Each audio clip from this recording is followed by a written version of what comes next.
Tá?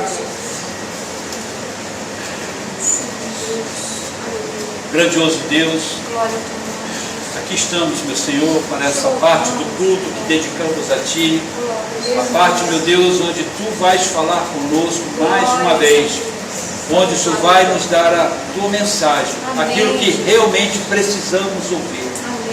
Queremos dizer, ó Deus, que o nosso coração está ansioso para Te ouvir, que o nosso coração precisa ser afofado, meu Deus, como uma terra, Pai, preparado, Pai, para que essa semente possa brotar, germinar, dar muitos e muitos frutos. Que a palavra que vai ser lida e falada nesta tarde, Senhor, possa produzir em nós os efeitos que o Senhor deseja, aquilo que o Senhor quer fazer. E, Pai, toca nossos corações neste momento. Fala conosco, Senhor, profundamente, lá no nosso íntimo. E que quando sairmos daqui, possamos meditar em cada uma das coisas que o Senhor falar. Colocamos o coração de cada um aqui presente nas Tuas mãos, no nome santo do Senhor Jesus. Amém. Ainda de pé, meus queridos, vamos abrir nossas Bíblias no livro de 2 Crônicas, capítulo 29. 2 Crônicas, capítulo 29, e vamos ler do verso 1 até o 11. Livro de 2 Crônicas, capítulo 29, verso de 1 ao 11. Amém? Acharam? Podemos ler? Então vamos lá. Diz assim o texto: Tinha Ezequias 25 anos de idade, quando começou a reinar, e reinou 29 anos em Jerusalém. E era o nome de sua mãe Abia, filha de Zacarias. E fez o que era reto aos olhos do Senhor, conforme a tudo quanto fizera Davi seu pai. Ele, no primeiro ano do seu reinado, no primeiro mês, abriu as portas da casa do Senhor e as reparou. E trouxe os sacerdotes e os levitas e ajuntou-os na praça oriental. E lhes disse: Ouvi-me, ó levitas, santificai-vos agora, e santificai a casa do Senhor Deus de vossos pais, e tirai do santuário a imundícia, porque nossos pais transgrediram e fizeram o que era mal aos olhos do Senhor nosso Deus, e o deixaram, e desviaram os seus rostos do tabernáculo do Senhor, e lhes deram as costas. Também fecharam as portas do alpendre, apagaram as lâmpadas, e não queimaram o incenso, e nem ofereceram holocaustos no santuário ao Deus de Israel. Por isso veio a ira do Senhor sobre Judá e Jerusalém, e os entregou à perturbação, à assolação e ao escárnio, como vós o estáis vendo com os vossos olhos. Porque eis que nossos pais caíram à espada, e nossos filhos e nossas filhas e nossas mulheres, por isso estiveram em cativeiro. Agora me tem vindo ao coração que façamos uma aliança com o Senhor Deus de Israel, para que se desvie de nós o ardor da sua ira. Agora, filhos meus, não sejais negligentes, pois o Senhor vos tem escolhido para estardes diante dele, para o servirdes, para serdes seus ministros e queimadores de incenso. Amém. Podemos assentar? Amados, quando me preparar para a mensagem, né? Geralmente essa parte ela é mais assim solene, né? Porque no estudo bíblico nós estamos trocando ideias, conversamos, é uma coisa mais coloquial, né? A gente fica mais à vontade, onde nós podemos expor nossos pensamentos. Mas nessa parte do culto, quando a gente quando a pessoa que está à frente, ela está assumindo uma posição de porta-voz de Deus, ou seja, ela vai transmitir exatamente aquilo que Deus quer que ela transmita. E eu vejo o porta-voz do presidente, da presidência da República, ele chega lá na frente, ele é como, ele não esboça, nem esboçar sentimento ele esboça, porque ele é o retrato exato daquilo que o presidente quer que ele fale. Então ele não deixa nem os sentimentos dele transparecerem naquele momento. Ele é completamente imparcial, é uma figura que está ali apenas para transmitir um comunicado exatamente como o presidente quer que ele faça. E aqui no nosso caso não é nada diferente. Eu não vou expor as minhas boas ideias, eu não vou colocar aqui os meus pensamentos, eu não vou dizer aqui o que eu acho ou o que eu não acho, não. Eu vou dizer exatamente o que está na palavra de Deus e vou falar exatamente aquilo que Deus quer que eu fale, da forma que Ele quer que eu fale. Ou seja, eu não vou fugir em nada, a minha responsabilidade. Então, o que eu quero dizer para os irmãos é o seguinte: eu tive uma boa ideia, falei, puxa, vou trazer a mensagem que eu sempre quis levar para a igreja, de um texto que mexe muito comigo. Aí comecei a folhear e a olhar, e foi impressionante. Veio um descontentamento tão grande dentro do meu coração, uma coisa tão ruim, né? Que eu fiquei completamente sem jeito. Eu falei, epa, tem algo aí, tem algo aí. Não é isso que Deus quer que eu fale, não é isso. Aí, naquele mesmo instante, eu fechei a minha Bíblia, abandonei minha boa ideia e falei, tá bom, meu Deus, o que é que o Senhor deseja que eu fale na tua igreja? Eu sou teu porta-voz. E Ele me deu esse texto. E esse texto mostra para nós uma situação muito terrível na nação de Israel. E eu gostaria muito que vocês prestassem atenção em tudo que vai ser falado aqui, porque eu vou falar exatamente como Deus colocou no meu coração.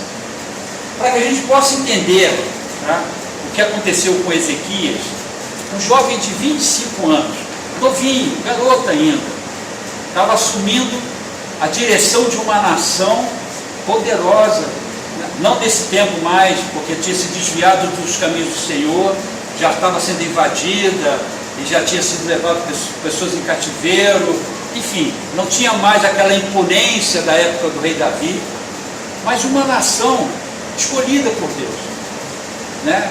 Um povo que estava olhando para Ezequias com esperança de alguém que pudesse mudar aquele quadro que eles estavam vivendo. Mas antes de falar exatamente disso, eu queria voltar um pouquinho no tempo, na época em que Acaz, que era o pai dele, reinava. E Acaz começou a reinar com 20 anos em Judá. Isso está registrado em 2 Reis, capítulo 16, verso 2. O pai de Acaz chamava-se Jotão, foi um servo fiel a Deus, seguindo as pegadas do seu pai, Uzias. Então, o pai de Acaz e o avô de Acaz foram fiéis a Deus nos seus caminhos. Agora preste atenção nisso. Acaz tinha uma outra perspectiva. Ele tinha uma perspectiva diferente da realidade. Querendo fazer algo, digamos, do seu jeito. Para vocês verem como a humanidade é interessante. Nada muda. Nada muda. Continua tudo a mesma coisa. Muitas vezes as inovações têm um grande apelo popular, sem que reflitamos sobre o seu significado e consequências. Quando os resultados são favoráveis, é muito difícil parar para analisar o processo, seus fundamentos e motivações. Interessante isso, né?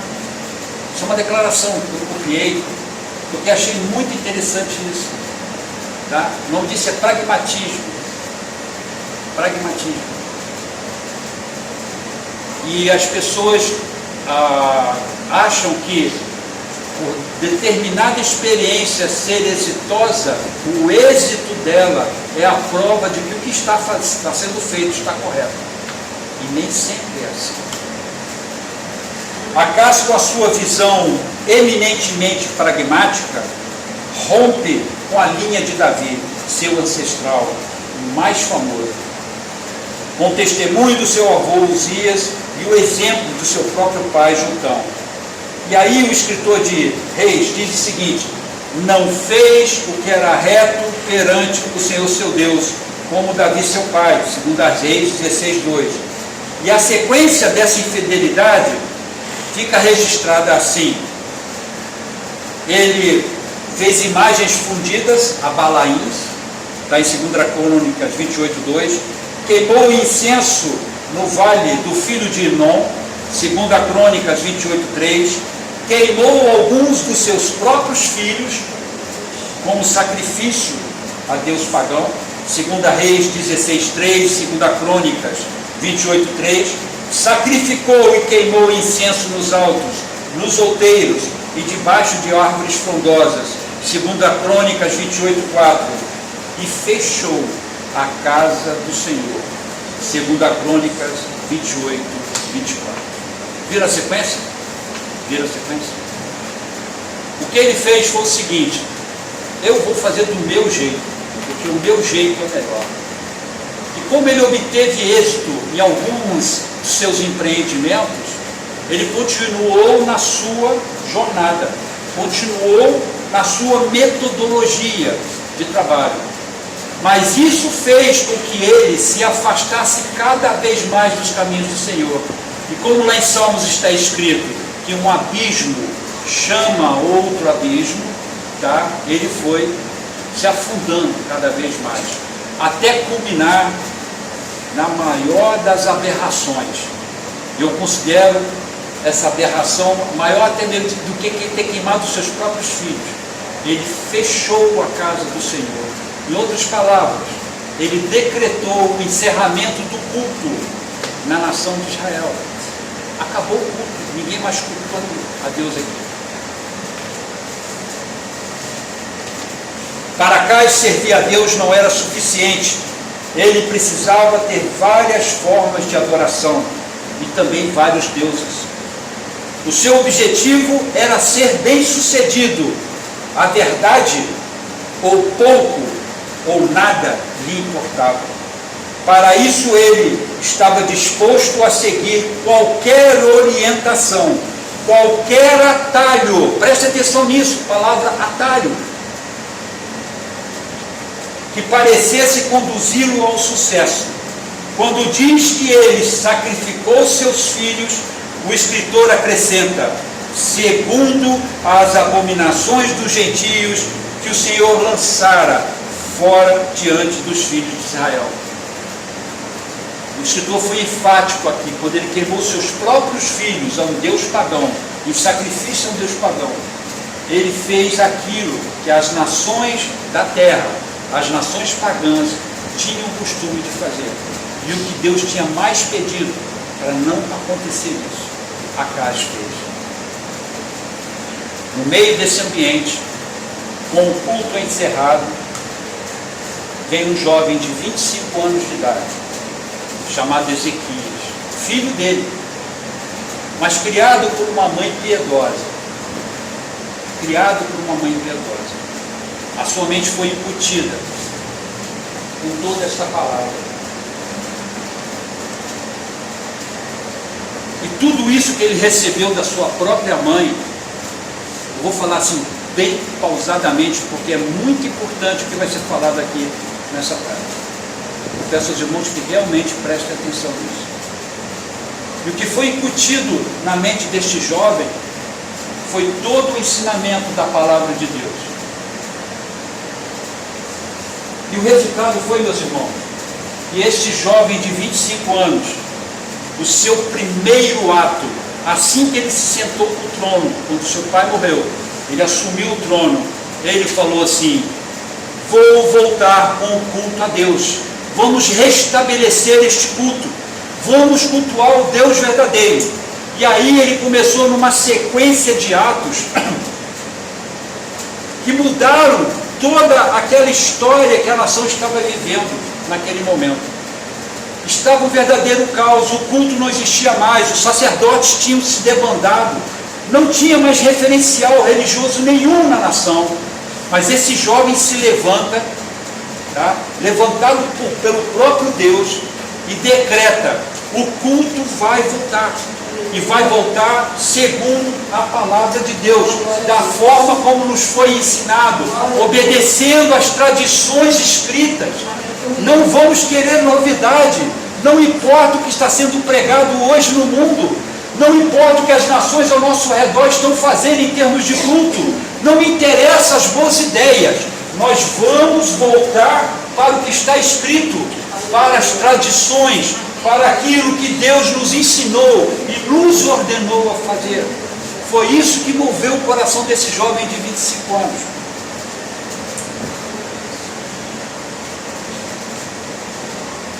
Bom,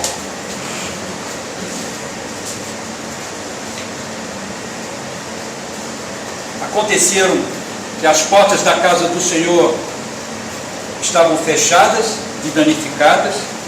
Os sacerdotes foram todos eles dispersos, cada um caminhava na sua própria direção, naquela que eles achavam melhor, ou julgavam melhor. A casa do Senhor estava impura e cheia de imundícia. A porta do alpendre estava fechada. As lâmpadas do candelabro estavam todas apagadas. O incenso não estava mais sendo queimado e o holocausto não estava mais sendo oferecido. Então Ezequias, ele decide, ele resolve: vou mudar isso. Isso vai terminar. E aí no versículo 10 e 11 deste capítulo 29, diz assim, versículo 10: agora me tem vindo ao coração que façamos uma aliança com o Senhor Deus de Israel, para que se desvie de nós o ardor da sua ira. Versículo 11: agora, filhos meus, não sejais negligentes, pois o Senhor vos tem escolhido para estardes diante dele, para o servirdes, para serdes seus ministros e queimadores de incenso. Lá no livro de 2 Reis, capítulo 18, versos de 1 a 6, traz um pouco mais de informação sobre esse quadro.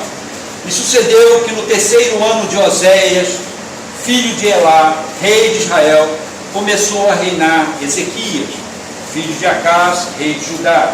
Tinha 25 anos de idade quando começou a reinar, e 29 anos reinou em Jerusalém. E era o nome da sua mãe Abia, filha de Zacarias, que fez o que era reto aos olhos do Senhor, conforme tudo o que fizera Davi seu pai. Ele tirou os altos, quebrou as estátuas, deitou abaixo os bosques e fez em pedaços a serpente de metal que Moisés fizera. Se lembram da serpente de metal? Quando o povo estava no deserto e começou a falar o que não devia, e aí serpentes começaram a brotar da terra e começaram a morder o povo, e eram serpentes extremamente venenosas, e muitos morreram. E o povo chegou para Moisés e falou assim: Moisés, o povo está morrendo, as serpentes estão matando o povo. Moisés imediatamente manda fazer uma haste de metal, e que nela tivesse uma serpente de bronze, né?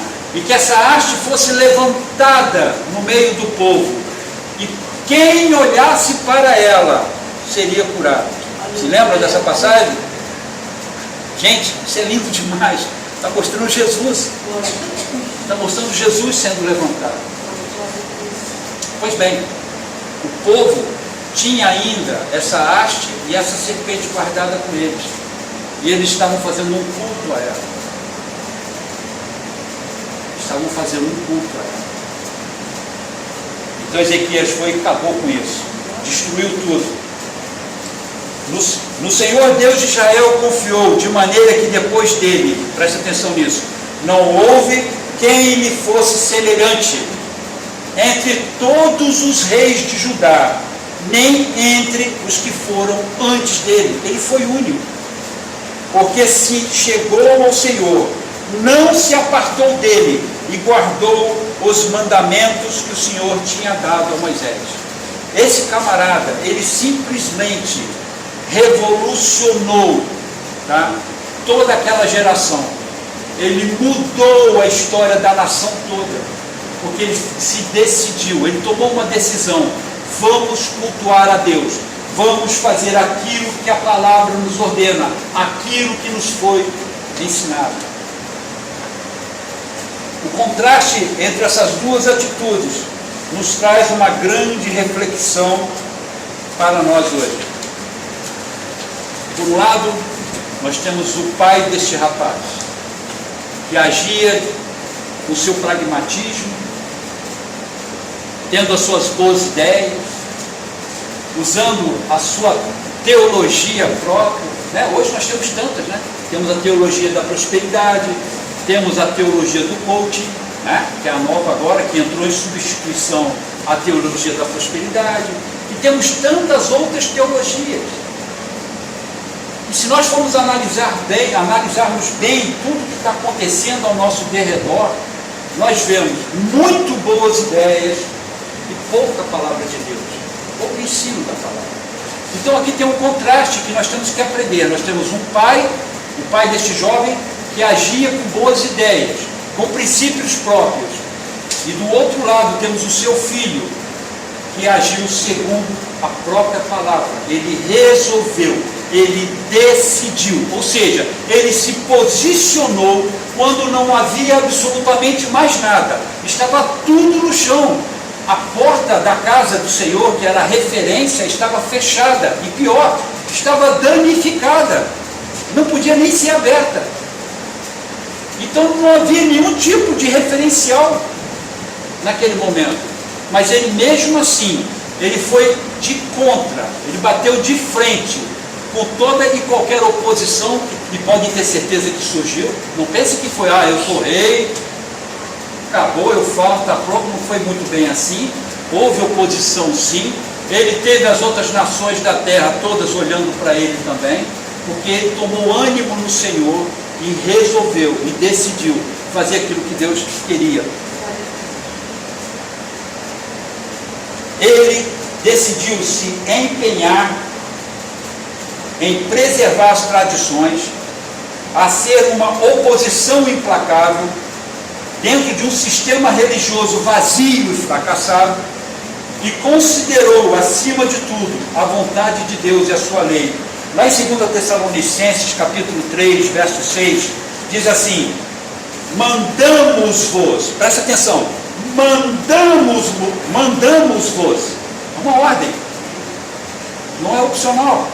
Porém, irmãos, em nome de nosso Senhor Jesus Cristo, que vos aparteis de todo o irmão, do incrédulo, de todo irmão, que anda desordenadamente, e não segundo a tradição que de nós recebeu. Prestaram bem atenção nisso? A ordem que nós temos é de nos afastarmos de pessoas que não seguem a tradição. E de que tradição estamos falando? Da Bíblia, a palavra do Deus vivo. Esta é a tradição, meus irmãos. Não estamos falando de tradição humana, mas a ordem. Mandamos, ordenamos a vocês que se afastem de pessoas assim. Estamos cercados, meus irmãos. É impressionante o volume de gente que está se levantando, cada um apresentando uma teoria, cada um trazendo uma ideia nova, todas elas fora da palavra. É muito terrível o que está acontecendo. E esse camarada, ele se posicionou nisso. Ele simplesmente disse: não me importa se eu vou perder os meus amigos, não me importa se eu vou poder, a minha capacidade de influenciar, não me importa o que vai me acontecer, eu vou seguir as tradições de Cristo, eu vou obedecer os seus mandamentos, eu vou obedecer o que está na palavra de Deus. Estamos caminhando para um momento nesta terra onde nós teremos que nos posicionarmos de forma veemente, meus irmãos, e vamos bater de frente contra a nossa própria família, vamos bater de frente com as pessoas que nós amamos. Mas ou somos cristãos verdadeiros, chamados por Jesus Cristo, ou então nós não somos nada, nada.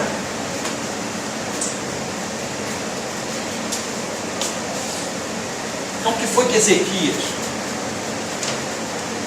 Ezequias fez para restabelecer esse culto? De imediato, de cara, no seu primeiro ato, ele abriu as portas da casa do Senhor e as reparou. Ele deu o primeiro passo para uma renovação espiritual.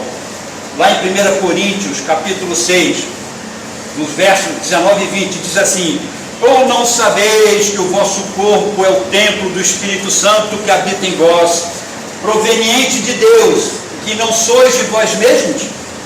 Porque fostes comprado por bom preço. Glorificai, pois, a Deus no vosso corpo e no vosso espírito, os quais pertencem a Deus. Nós somos templo do Espírito Santo. A porta fechada, que também impedia o acesso, é uma advertência clássica em Apocalipse 3:20, que nós até falamos agora há pouco. Eis que estou à porta e bato. Se alguém ouvir a minha voz e abrir a porta, entrarei em sua casa, e com ele cearei, e ele comigo. E aqui, meus irmãos, eu vou dar só uma paradinha rápida, para que nós possamos entender isso. Começamos até a falar sobre isso no estudo bíblico. E Jesus está falando para a sua igreja. Ele está falando para cristãos. Ele está dizendo para cristãos assim: ei, eu estou do lado de fora, eu não estou dentro do seu coração, mas estou batendo, mas se você abrir, eu posso entrar e fazer uma mudança, eu posso modificar as coisas, eu posso te colocar no trilho novamente, eu posso fazer você ver a minha glória. Não é isso que você acha que você está vendo, é totalmente diferente, totalmente longe do que é a realidade, do que eu tenho para te oferecer. E aqui eu vejo a insistência do Senhor Jesus conosco, para que a gente possa abrir o nosso coração para Ele, para que Ele possa entrar neste templo que é dele. Quantas pessoas estão enganadas aí fora, achando que estão prestando o verdadeiro culto a Deus, quando na verdade não estão prestando culto algum. Nada, não está subindo como um aroma suave até Ele, porque Jesus não habita ali, Ele não está no coração dele, Ele está do lado de fora batendo. E aqui nós vemos Ezequias fazendo o seguinte: eu preciso restabelecer esse acesso, eu preciso abrir essa porta que está fechada. Lembram-se, Acais mandou fechar o templo, e durante todo aquele tempo em que a porta ficou fechada, ela foi danificada. As dobradiças não funcionavam mais, não se podia mais abrir a porta, elas precisavam ser reparadas. E o coração do homem, de muitos de nós cristãos, está exatamente assim. Estamos completamente afastados, longe, totalmente longe do ideal de Deus, daquilo que Jesus realmente planejou para nós. Vamos andar, irmãos. O segundo ato de Ezequias, ele reuniu todos os sacerdotes e levitas na praça oriental. Coisa estranha, não? O texto diz que Ezequias mandou chamar todos os sacerdotes que tinham se debandado. Estava todo mundo fazendo o que queria, tinha gente que não estava nem mais aí para sacerdócio, coisa nenhuma, estava se envolvendo com outras atribuições, abandonado por completo, não estavam mais ministrando, não estavam exercendo mais a função. Mas o que Ezequias falou? Para aí, todo mundo para a praça oriental. Eu quero todos vocês reunidos na praça oriental. Agora, por que disso? Deixa eu explicar para os irmãos. O templo, tá, quadrado, vamos dizer assim, ao redor de todo o templo havia um pátio externo, tá? E era chamado de átrio exterior, também era chamado assim. E esse pátio externo ficava o mar de fundição, o altar de bronze, o altar de holocausto, onde eram colocados os holocaustos, e havia uma série de bacias, se não me engano 10 bacias, para a lavagem das coisas que iam ser, que eram as coisas sagradas. Isso era o que compunha a área externa do templo, que era o átrio. Ali, quem é que ia para aquele lugar ali? Todo o povo. Todo o povo podia ir para lá. Porém, havia um lugar mais recuado, dentro desse próprio átrio externo, tá? Que era chamado de praça, ou de átrio interior, que era reservada somente aos sacerdotes. Só os sacerdotes podiam ficar ali. Esse átrio, ele era voltado para o oriente, no nascimento do sol, onde o sol nascia. E o que quer dizer tudo isso? Quando Ezequias chamou os sacerdotes para aquele lugar, ele falou para eles o seguinte: olha, vocês têm uma responsabilidade, que foi Deus que deu para vocês. Uma responsabilidade que não foram vocês que escolheram, Deus lhes deu. E é uma responsabilidade muito grande, que vocês precisam exercê-la. Portanto, voltem para o lugar para onde vocês devem estar, de onde vocês nunca deveriam ter saído. E quando Ezequias chama os sacerdotes para essa praça, ele está chamando eles a lembrarem desta responsabilidade, que eles tinham que ministrar ao povo. Era eles que tinham que conduzir o processo, era eles que tinham que oferecer os holocaustos, era eles que tinham que ensinar a multidão como deveriam proceder. A lei de Deus, eram eles que eram os guardiões dela.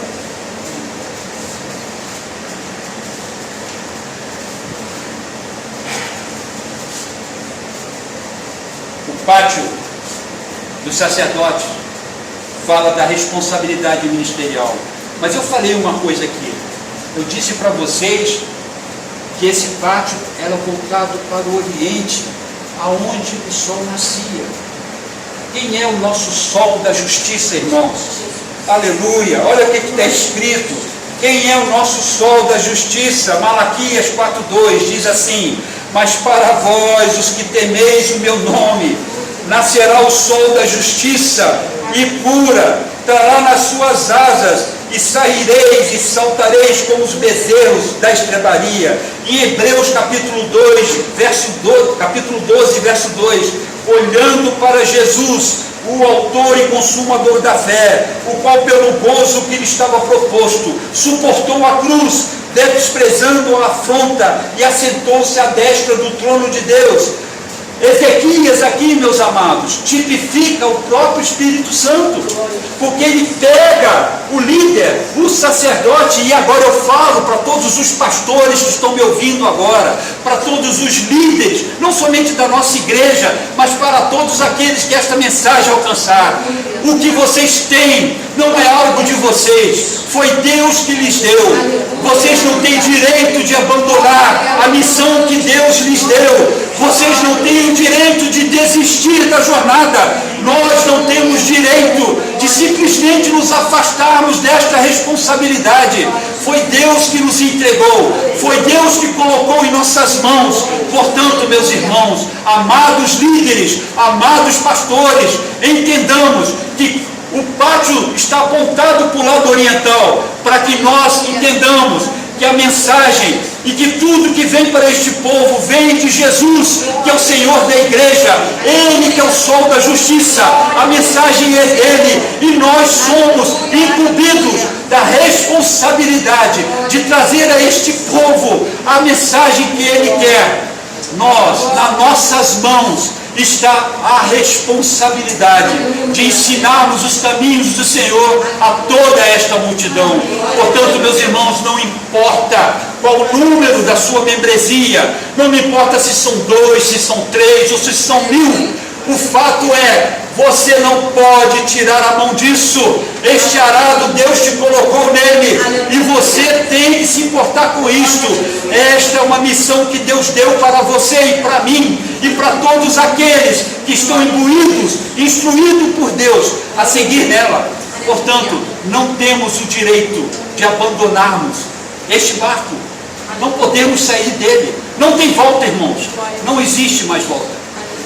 É muito sério a responsabilidade que todos nós temos.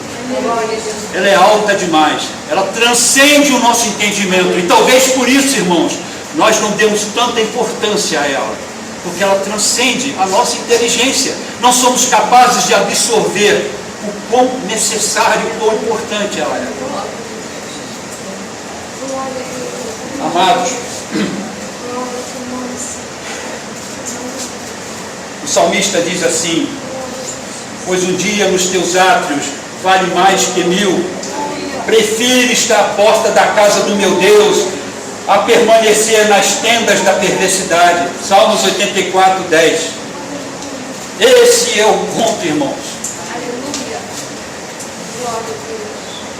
Terceiro ponto. Ele tirou do santuário toda a imundícia.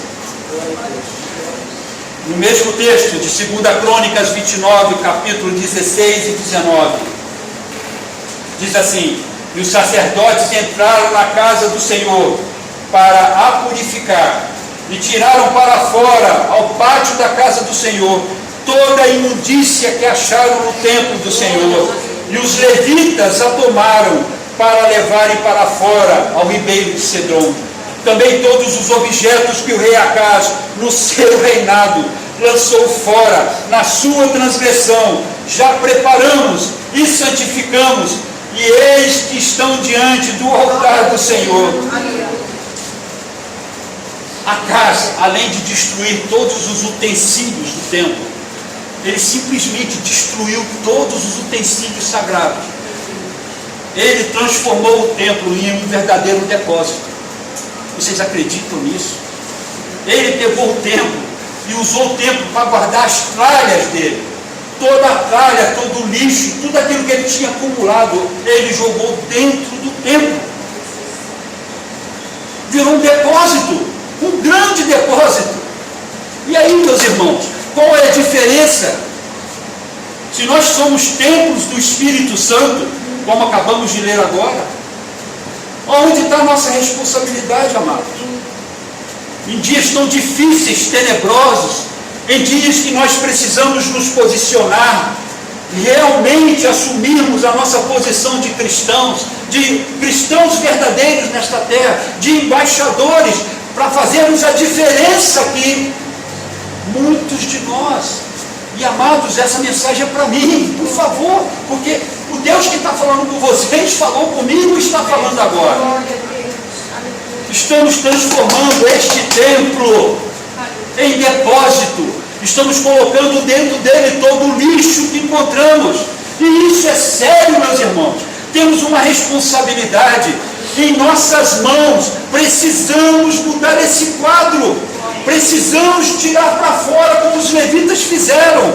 Aqui no versículo 19, perdão, no versículo 16.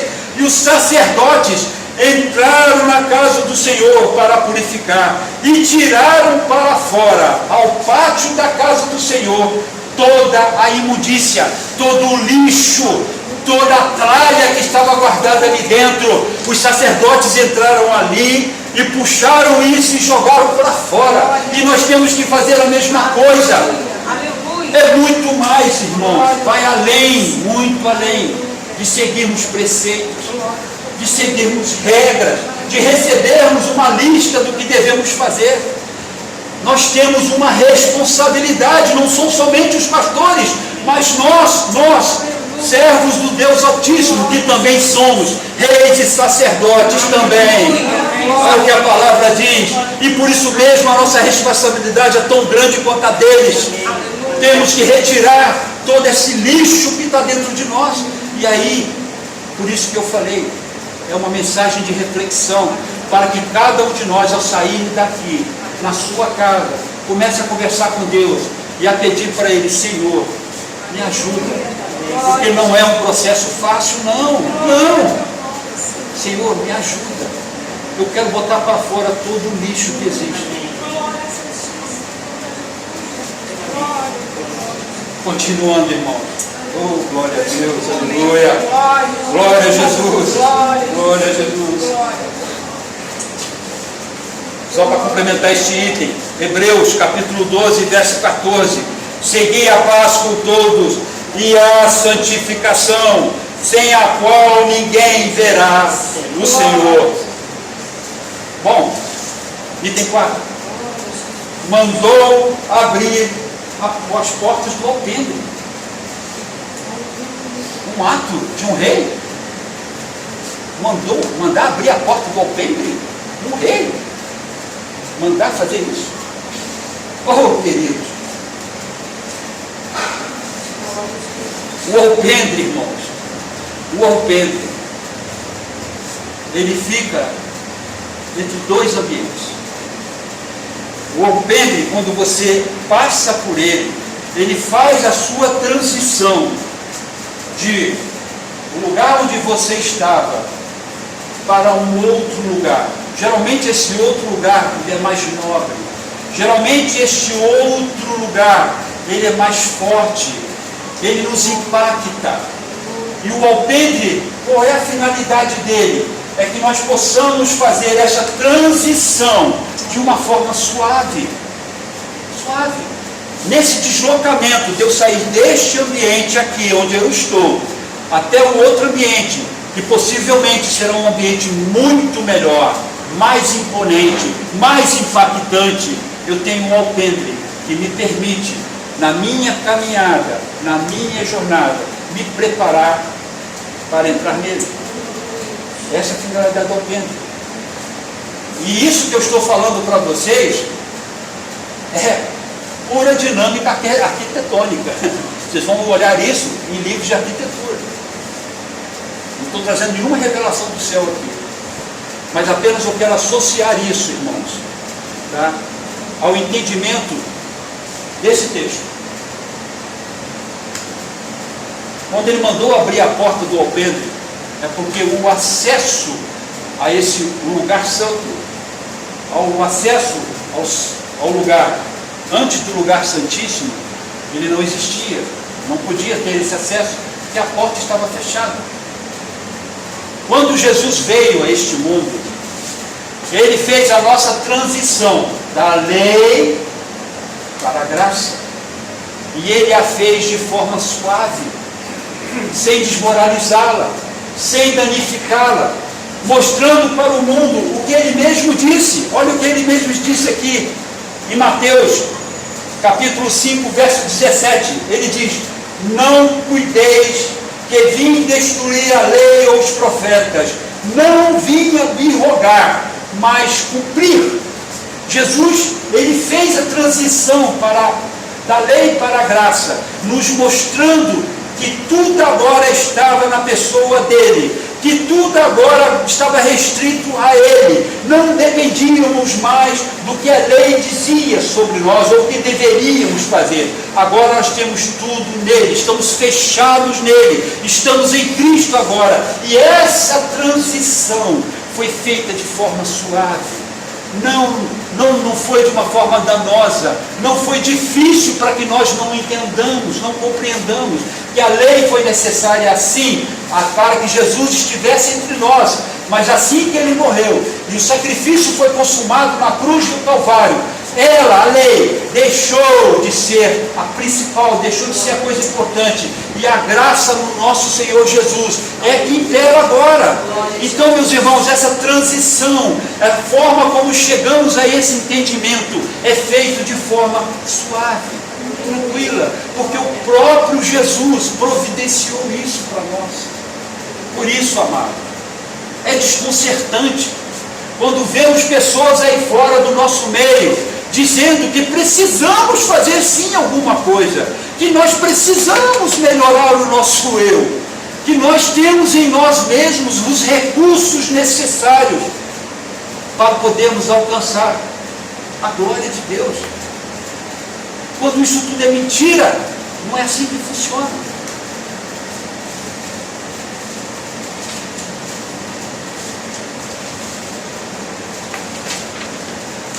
O quinto item.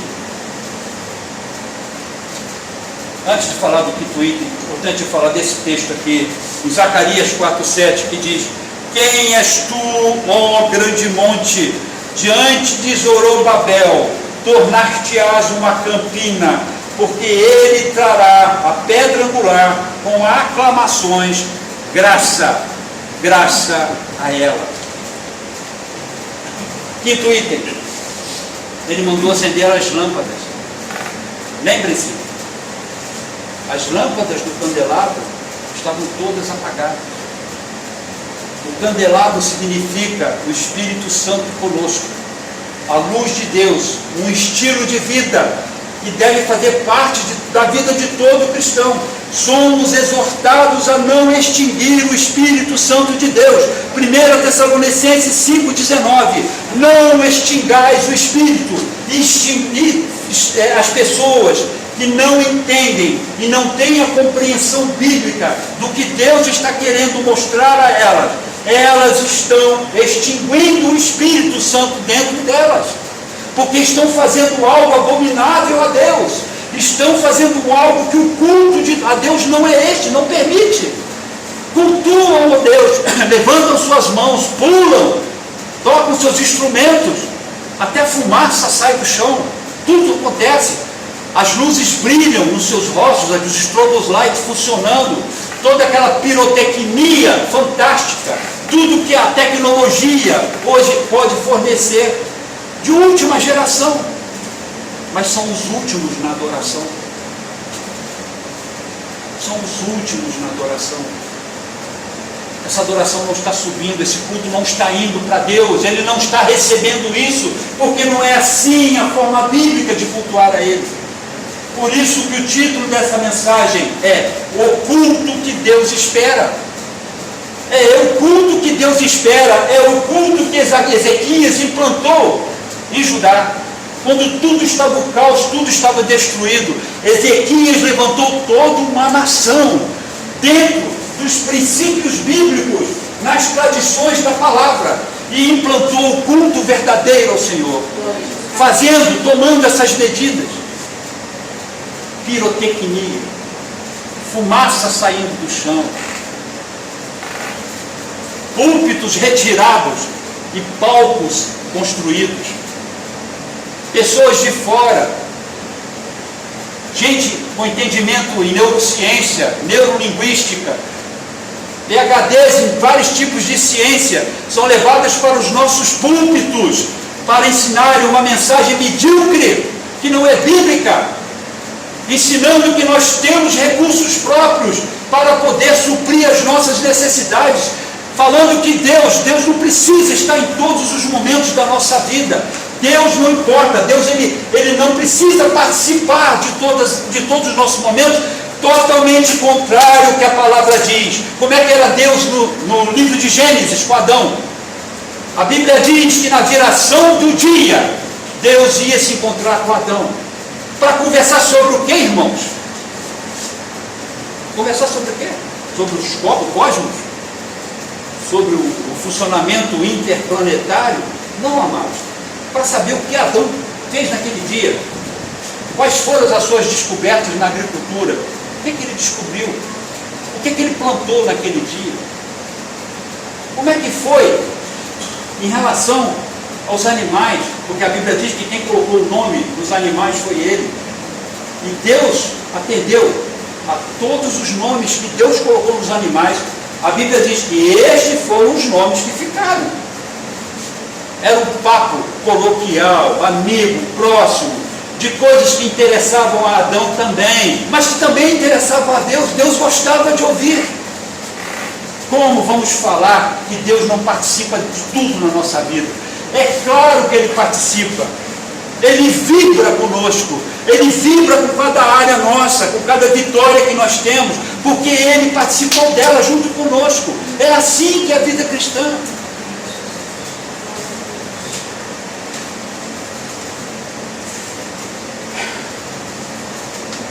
Então Ele mandou acender as lâmpadas. Logo a seguir Ele ordenou que o incenso voltasse a ser queimado. Quem é o altar do incenso hoje, meus irmãos? Quem é o altar do incenso hoje, meus queridos? Somos nós. E Ele está nos mandando que nós queimemos o incenso no altar. E, meus irmãos, a gente precisa orar mais. Tivemos uma experiência maravilhosa terça-feira passada. A igreja viveu momentos que nunca viveu antes. Porque oramos. Porque queimamos o incenso, irmãos. E precisamos continuar fazendo isso todas as vezes. Nós somos o altar do incenso de Deus. E devemos queimar este incenso todo o tempo e o tempo todo. E o aroma que vai subir até Ele vai ser agradável, irmãos, porque Ele se agrada disso. Ele mandou que queimasse o incenso novamente. E a mesma ordem está valendo agora para nós. Ele ordenou que voltassem a oferecer o holocausto no santuário. Os holocaustos tinham deixado de existir. E a ideia-chave em torno do altar do holocausto era a da expiação. O verbo hebraico kafá, ou kippur, que significa limpar, cobrir, remir. Ou seja, tudo isso Jesus fez na cruz do Calvário. Ele se ofereceu por nós. Ele nos limpou. Apocalipse 13:8 diz: o cordeiro que foi morto desde a fundação do mundo. Não precisamos fazer mais nada. Não há mais nada que nós precisemos fazer. Não há nada, absolutamente nada, a não ser cumprirmos o que a palavra de Deus nos diz. A fazermos aquilo que Deus quer que façamos, a fazermos a diferença nesta terra, a sermos sal, a sermos luz, a brilharmos, a nos opormos a qualquer tipo de conversa fiada. Desculpa, é conversa fiada o que está sendo pregado aí. Finalizamos, meus irmãos. Vamos ler todos, lá no mesmo texto, 2 Crônicas, capítulo 29, os versos 35 e 36, e com isso eu encerro esta mensagem. Aleluia. Verso 35: e houve também holocaustos em abundância, com a gordura das ofertas pacíficas e com as ofertas de libação para os holocaustos. Assim se restabeleceu o ministério da casa do Senhor. E Ezequias e todo o povo se alegraram por causa daquilo que Deus tinha preparado para o povo, porque apressadamente se fez esta obra. Esta obra, ela tem pressa, irmãos, porque Jesus está voltando. Nós estamos a pouquíssimo tempo de quando todas as coisas vão se consumar, onde tudo que está previsto nesta palavra vai acontecer. Precisamos exercer o nosso ministério de reis e de sacerdotes, nos opormos a tudo aquilo que o diabo coloca lá fora, dizendo que é o certo. Nós temos que ter autoridade de Deus para dizer para as pessoas que isso não é de Deus, que não está na palavra, que a verdade de Deus não é esta. Nos opormos aos nossos próprios irmãos que estão se enveredando por caminhos tortuosos, mentirosos, que estão aceitando mentiras em suas vidas, e onde os púlpitos estão pregando coisas que não são pertinentes à palavra, que não tem nada a ver com a Bíblia. Precisamos combater isso. Eu admiro muito homens que vão para as mídias sociais, pessoas que colocam a sua cara a tapa para dizer: isto é mentira, isso não é de Deus, não é assim que funciona, você está errado. Admiro pessoas assim, mas essa é a nossa posição, que daqui para frente, amados, é assim que vai funcionar. Amém? Que Deus abençoe a todos nós. Vamos ficar de pé?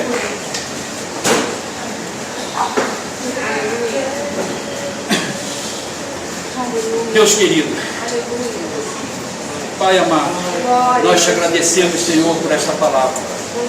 Deus, que ela repercuta em nossos corações, que seja um som bem retumbante, que não nos deixe dormir, que não nos permita, Senhor, ficar em paz, até que nós cumpramos tudo isso que o Senhor colocou. Queremos fazer o culto verdadeiro a Ti. Queremos dar a Ti o culto que o Senhor merece, não esse culto falso, esse culto ruim, que nem passa do teto, Senhor. Oh Deus querido, ensina-nos através do Teu Espírito como devemos proceder, oh Pai. Pai, queremos Te obedecer em todos os Teus caminhos, queremos pisar nas Tuas pegadas, fazer a Tua vontade. Ensina-nos, ajuda-nos, dê a nós intrepidez, dê a nós coragem, que nós não venhamos a temer o homem algum, mas que temamos a Ti, Senhor dos Exércitos. A Ti toda honra, toda glória, todo louvor, a Deus toda a glória, e a graça do nosso Senhor Jesus Cristo, o amor de Deus nosso Pai, as comunhões, as consolações do Espírito Santo de Deus, seja com todo o povo aqui reunido, agora e para sempre. Amém. Glória a Deus.